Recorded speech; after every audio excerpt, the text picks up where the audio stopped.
The webinar is Beyond Brownies and Joints, Product Development and Advertising in the Legal Era. And our speaker today is Beatriz Carlini. And I've had the great pleasure of getting to know Bea just in this past year. She is literally a neighbor in terms of Seattle Children's and the University of Washington. So it has been really great fun to be able to be involved with her with various meetings and other presentations. So Bea is really a senior research scientist at the University of Washington with the Alcohol and Drug Abuse Institute, and she's also a professor in the School of Public Health at the University of Washington. And she's been doing quite a bit of research, really dedicated to understanding more about marijuana as well as some of our other drugs that we work to prevent. And this research is really done through the Alcohol Drug Abuse Institute. So I feel really fortunate to be so close to that, and wanted to make sure that folks had that opportunity to be able to connect with ADAI and hear more about some of the advances that we're making in understanding our new landscape of having legal marijuana in our state for those over 21, and what is happening in terms of concentration around THC, some of the very creative advertising that the industry has gotten into. And so when I was talking with Bea and I had the opportunity to be able to hear her webinar recently, I thought this would be a great opportunity for my colleagues, those of you in the field, to hear the same information. So, so we'll go ahead and let Bea present, and she's going to take over the webinar because she's got quite a few really interesting slides. And then towards the end, again, we'll take questions and take folks off of mute so that you can ask those questions. Feel free to also type in questions in the chat box during the presentation, and Kathy and I will go ahead and monitor those and be able to share those at the end of the webinar when we take the question answer period. So Bea, do you want to go ahead and get started? Yeah, yes. First of all, thanks so much for the invitation. It's an honor to be talking to all of you. I'm following all the different names, affiliations, and work in the box as people check in. Some familiar names there, but mostly I'm very excited to be here. So diving in, now my, okay, good. So while we are thinking today the way I organize the presentation, it's really first 2 slides speaking a little bit on from where I'm coming from in terms not of my immigration history, but more from the perspective of the theoretical framework I'm coming from to do my presentation today. And then I'm centering 2 parts, as Liz already mentioned, how the marijuana itself has changed since legalization, and then what are the cultural media messages that the industry has been disseminating through their promotions and advertising. And then I finish with 1 slide of implications for prevention, because the specialists in prevention are really you that are having the chance to join me today. So where I come from in terms of my approach. So my main perspective is a public health perspective. So I think a lot about populations and the big determinants of health. So our health behavior are determined by an unbelievable amount of different variables. I try to think, and particularly for marijuana, that's what I'm thinking the most, how availability, laws, and policies, and in this case of this presentation, product and cultural and media messages will frame potentially our behavior, and is framing right now. So I think the product itself, marijuana in this case, and the advertising is two areas where the industry is making a lot of progress, is very fast, and at some extent, I think we public health people, prevention people, we have been centering sometimes more on trying to sync the other two determinants on this model, that is laws and policy and availability. So since the beginning, I was really interested in understanding this from the perspective of this amazing change we had in our society. So we know, we were all there, that during the process of legalizing marijuana in our state for recreational purposes, the rhetoric, the way it was discussed was very appealing for us concerned with social and criminal justice and with public health. It was really an opportunity to move from a more punitive and criminal model to a more compassionate, social justice-oriented model. And that was very impressive in terms of what was the discourse happening. This has not been absolutely totally abandoned by many people and by many things we keep doing here in Washington State. But what really happened was that when the reality kicked in, it was opportunity for us to see how much we had the profit of the industry calling more the shots than really the rhetoric of the movement pro-legalization. It doesn't have to be that way, but it happened to be here in Washington State that the kind of legalization we chose or we end up with is really outlined by the market, the free market. So we adopted a model where marijuana has been commercialized on a little bit like, a lot like alcohol and tobacco, and as any other for-profit enterprise, they need to expand the demand to be able to make profit. So the whole thing that we were legalizing to respond to the demand and stop criminalizing the demand that people had for marijuana kind of shifted to a different gear that is, well, if you are wanting profit, you cannot respond to demand. You have to create this demand. You have to expand the demand you currently have. So I follow very closely the business discussions in the area of marijuana because I think we have a lot to learn. And so recently, I just saw this article about the industry being very excited about adults consuming more because that's how they make profit. So right at the opening of the article says there is fundamentally good news for the American cannabis industry. Adult marijuana use is steadily increasing. For me, it was interesting because when I look at NISDA, that is their source and a very good one, that is funded by federal money.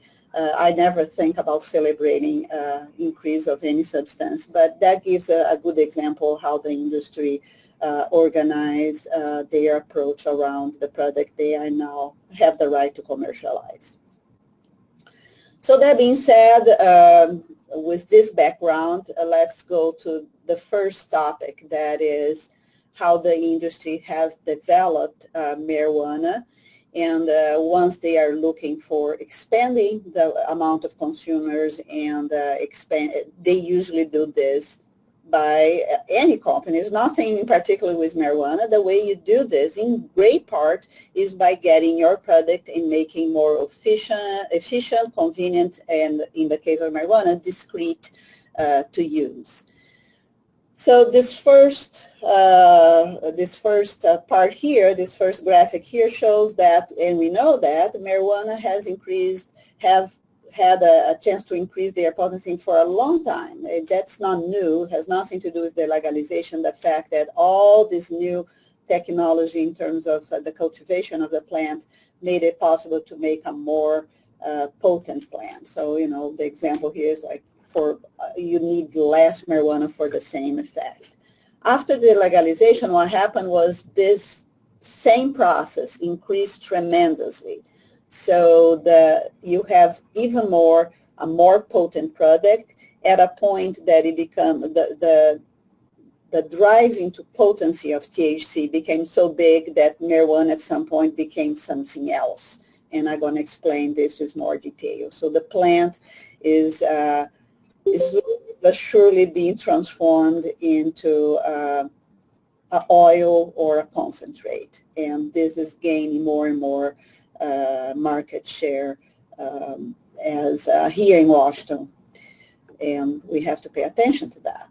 So I always compare this process to a process of cell phone. So as any other product in the market, you have to make this product more efficient. So from the old times of the cell phone being this big brick that people would keep in their car, now it became a smartphone, and that it does so many things that even making a phone call sometimes we have a hard time remembering that we can even make phone calls.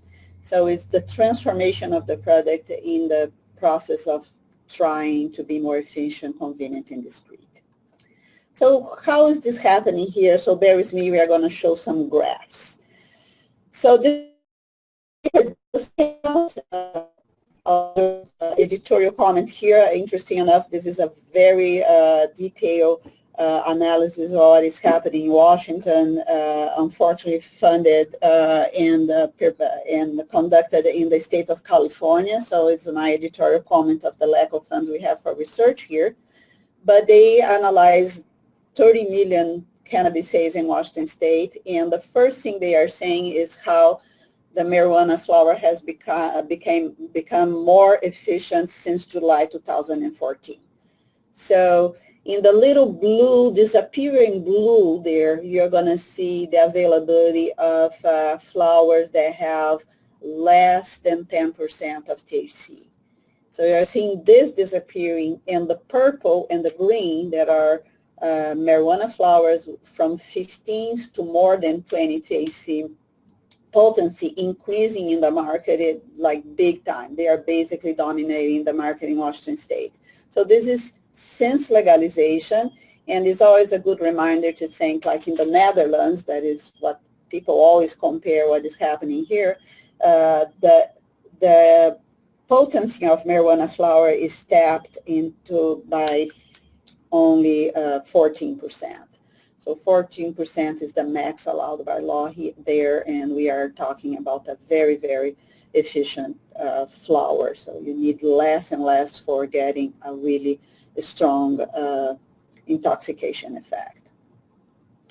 So it's not just the flowers, it's also the concentrates or extracts that is the main focus here. So since legalization, the industry has invested a lot of money in machinery to extract THC in a very concentrated level from the plant.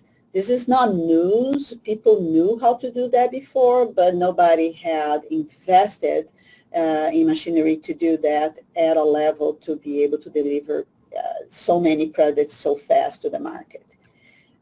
Concentrate or extract are, quite different. They go from 20% plus, which is already unheard of, to now we are talking 79, 70% THC average. That's the average. From the industry perspective, concentrates are really very, very interesting. One of the main things is shelf stable. So it's like a highly processed foods you can have in a supermarket. Doesn't go bad fast, doesn't grow mold, and doesn't grow, other materials that could harm people. You also can use buds that look, the flowers that look less than perfect to produce the concentrates or extracts. From the consumer adult perspective, the concentrates or extracts are the big, there is a lot of excitement around it. For the same reason, 69% of THC seems very interesting for a lot of savvy and regular consumers, but also for other reasons as well. The concentrated extracts are perceived as healthier than the flower because of the way they are consumed. They are consumed basically through vaporization. And whoever already came from the tobacco area know that even that perception is not accurate. The industry has made a lot of noise around, smoking. If you can vaporize, you are safe. And also the fact that it's more discreet. In general, has a way more subtle scent than smoking a joint. Numbers again. What is happening when we look at the flowers versus these way more potent products? So this graph here from the same work that was published recently shows from July 2014 to September 16, not surprisingly, there is a huge increase in sales in general. So this is sales in millions. You can see it's going up. Not big news there. But then they divided up by product, and you can see that the flowers still dominate the market. They are in blue. But the green part, that is this way more potent products that extract for inhalation, is growing faster. We can see here. So we can see that, hold on, I'm moving this here. We can see that while edibles have been stable at 12% of the total of the market. So since the opening of the stores, they have 12% of the share. Although they have 22%, they are not the most important. They had increased 146% in their market share. Meanwhile, the flowers still dominant. They have 66% of the market, but they had decreased 22%. So hope that makes sense. The point making here is the blue is the flowers. The flowers are stronger and stronger over time, but even more important, the concentrates are increasing faster than the market share of the flowers. Okay. Once in a while, this seems to freeze. Hold on. Yes. What is the thing about concentrates? There is an unbelievable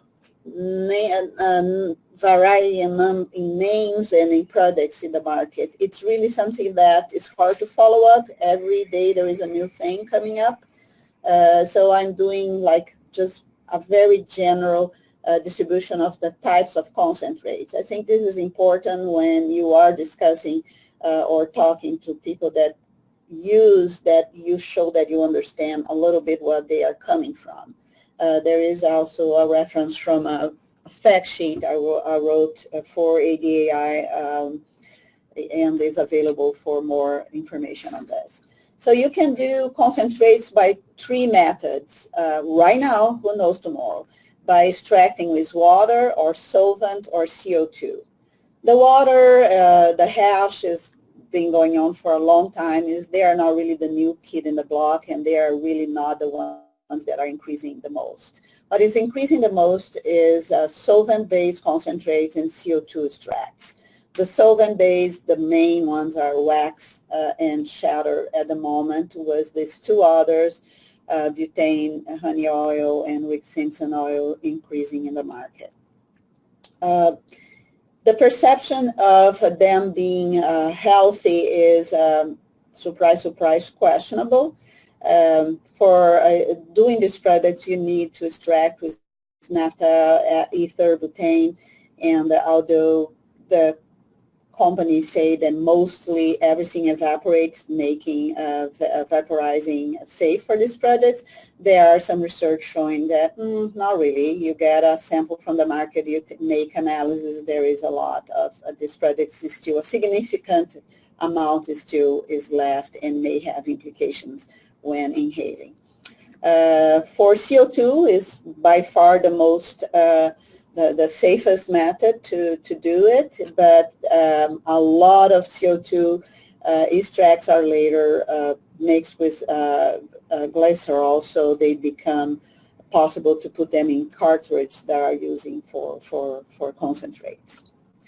So yeah, we are talking about a very concentrate product with a lot of THC in which in itself bring issues of highly highly acute intoxication for many people and unknown effect on the more long-term use. But we are also talking about products added or residues that we don't know what this really implies in long-term use. We just don't know what happens when people inhale these things. The other thing to consider is that the product innovation, it doesn't happen only on the product itself, the plant that is transformed to become more potent. It also happens a lot in the devices to use this product. So hard to follow. It's unbelievable the amount of new products that happens every day.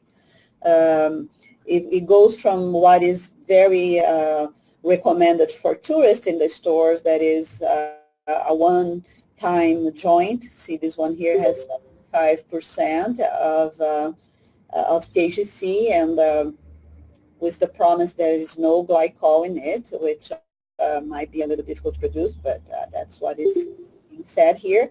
To products that are way more sophisticated for people that are regular users, because it means an investment of $200 to $400. So buying this kind of product on the bottom left, that are products that you can put different kinds of concentrates, or you can put directly the leaf, or you can put tobacco, because they can control the temperature as it is consumed.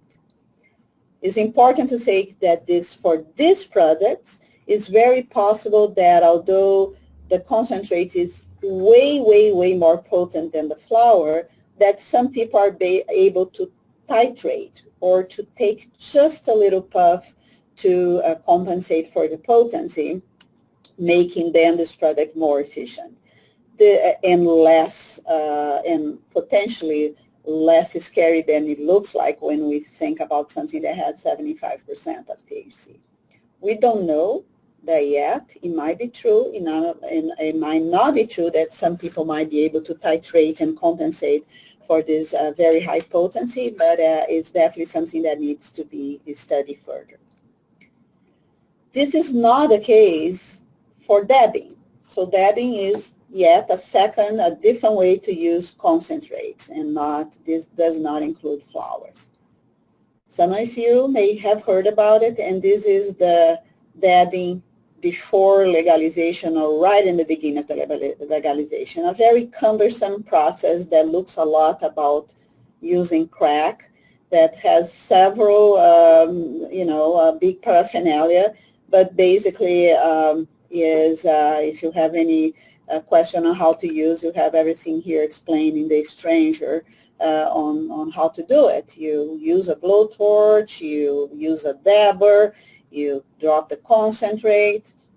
What is very important from a public health perspective to keep in mind here is that you are talking about getting the 75% potency extract and getting everything in one hit. So the dabbing is not something that you can titrate and just have a little puff so you don't get that intoxicated. There's not that option. That is actually not even the principle. You have to get everything in one hit, and you have a very, very intense, just go to YouTube and see dabbing scenes there with people getting unconscious and, and all that stuff, which they actually record and post with pride.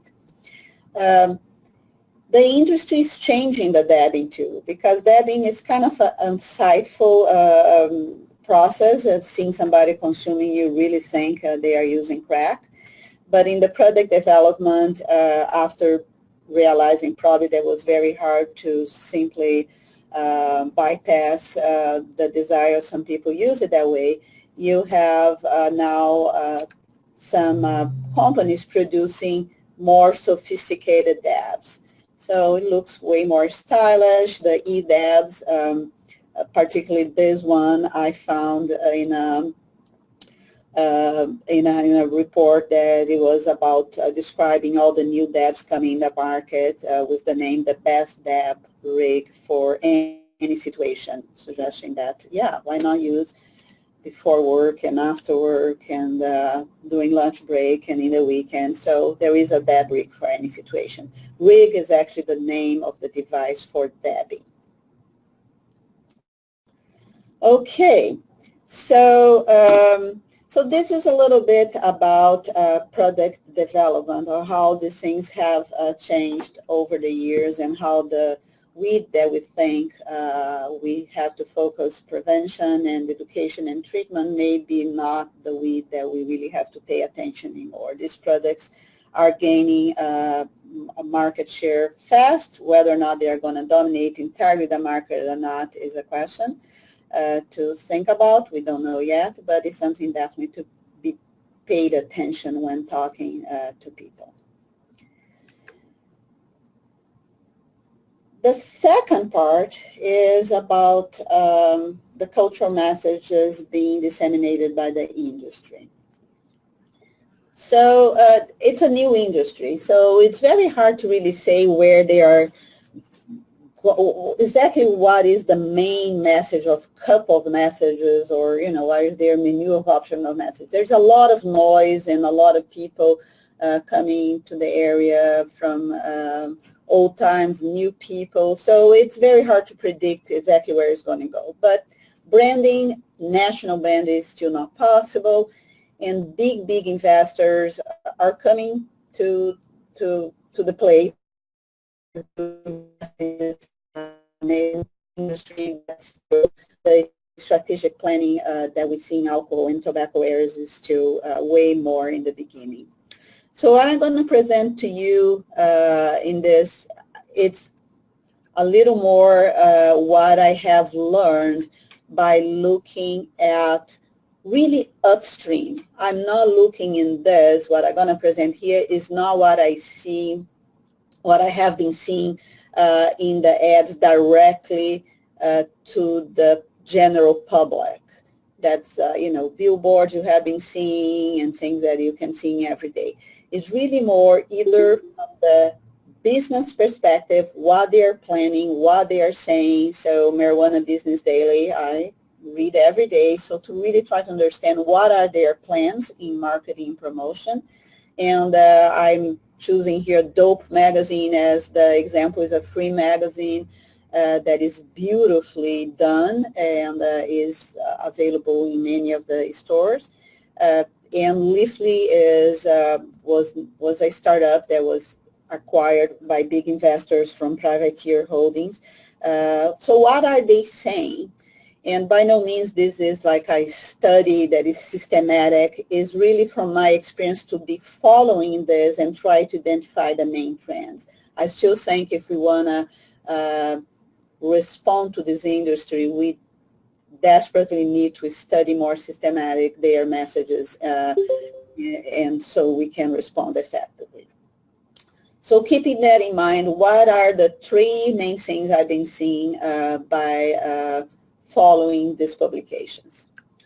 So the first one is really the trend of making an effort to deliver the message that cannabis use fits in everybody's lives. That's not just for stoners. This is something that everybody can do, and there is the right moment for this.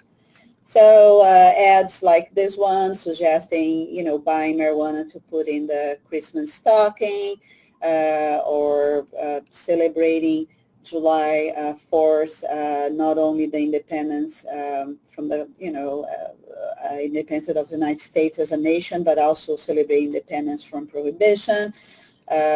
From Leafly having a whole article on the choosing the best gifts for Father's Day by choosing marijuana products and devices that you could surprise your father with. Also an attempt to compare very powerful concentrates with vacations, so minimizing any potential concern about their potency and their possible side effects, and comparing as a tropical vacation in a dab. So you can see this a lot in the ads of marijuana for the people that are already using or are interested in using. Another is the normalization. It comes really together with that first one. So it's the idea that, again, is not for the stoner. Everybody is doing it, and I really love this first picture here because it really shows a person, a man with, wearing a suit and carrying a surf board that is actually a symbol of marijuana flower. So it really shows like, yeah, I have worked the whole day, so, a little bit like you do wine. Pictures of very young people smoking during the day, openly in a public place. For some reason, when this young girl here uses, apparently her blouse falls off or something, not sure about this message, but anyway, you get the picture. A woman with a not very alternative kind of outfit in the snow, messages for minorities, either in terms of sexual orientation or in terms of ethnic and racial background. This ad looks pretty much like a REI ad, so it shows people having fun in a party, running, by the end of the day being in a fireplace with friends, same kind of thing. Or, a clear-cut kind of, looks like a Main Street guy to me, was just like a regular shirt and a haircut, celebrating or having a good time using marijuana. So when I look at this, it could be pretty much, particularly the one on, the three one in the bottom. It could be something that it would be a health promotion ad if you just take the product out. The third tendency, and I like to point out that these two first trends are not like, oh my God, I had no idea. Although it's surprising to see how it's working in the industry. In great part, this is so much like alcohol and tobacco. You can almost also, instead of being a health promotion ad, it could be also just take the marijuana out and put a glass of wine and you are right on. So these are not very specific, but it is interesting to see how fast it's inundating the market. The third trend is really capitalizing in what I call the pact of silence of the public health community around medicinal cannabis, or the ability to use cannabis as an option for some diseases or symptoms. So if you look at some ads, you're going to see that the ads for marijuana are, for instance, associating marijuana with meditation. So it's not about substitute one for another, just use both. The other thing is that outrageous billboard that is in some places talking that states that legalized marijuana had decreased opioid-related deaths, totally ignoring that this is not about the legalization we had now. This is some research done with medicinal cannabis and the power of medicinal cannabis laws potentially decrease the use of opiates, and with that decrease mortality, not for heroin, but for medication. So this is in the area of pain. And even then is association, an important one. They are just capitalizing this discourse and using for the recreational law. And inviting your grandparents to consume weed, not that they need inviting. Since legalization, the increase of the segment of the population that is 65 or over, the increase was 250%, so the increase is there. And in fact, they are mostly using to address a series of symptoms and discomfort that do not respond well with our current medications. So I think we are missing the boat. So this is a unique claim of the marijuana industry. They use this message to minimize the risk of the use in a recreational fashion, and by the fact that we, as a community of public health and prevention, are not paying more attention to the potential medicinal side of marijuana, we are just giving all, the credibility. We are letting the industry get the credibility for this part of the equation, which is a very important part of the equation, the potential of medicinal cannabis to help many people. Here in Washington State, since they merged the two markets and totally shut down the old, very poorly regulated unregulated market, you have 20,000 people already registered as medicinal cannabis, and we need to talk to this community more instead of giving them out to the recreational, non-medical industry.